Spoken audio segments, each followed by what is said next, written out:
শীতকালীন সবজি সস্তা হলেও আকাশছোঁয়া টমেটো শসার দাম এ বিষয়ে বিস্তারিত জানাতে নরসিংদীর ভেলানগর বাজার থেকে যুক্ত হচ্ছেন প্রতিনিধি সোহাগ মিয়া।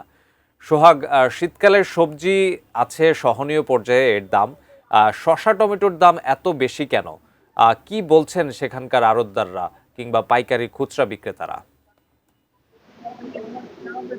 তারিক, ধন্যবাদ। শীত নরসিংদীতে শীতের আমেজ পূর্ণ দেখা যাচ্ছে এবং এখানে বাজারে প্রত্যেকটা সবজির দামই কমেছে, কিন্তু এখানে আকাশ ছোঁয়া দামে বিক্রি হচ্ছে টমেটো, শসা, কাঁচামরিচ।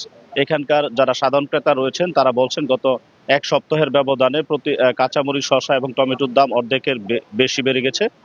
তবে এখানকার যারা বিক্রেতারা রয়েছেন তারা বলছেন যে দেশের যে উত্তর অঞ্চল রাজশাহী, দিনাজপুর, এছাড়াও ময়মনসিংহ, সিলেট থেকে এই সবজিগুলো টমেটো এবং যে শসা এগুলো আমদানি করা হয়।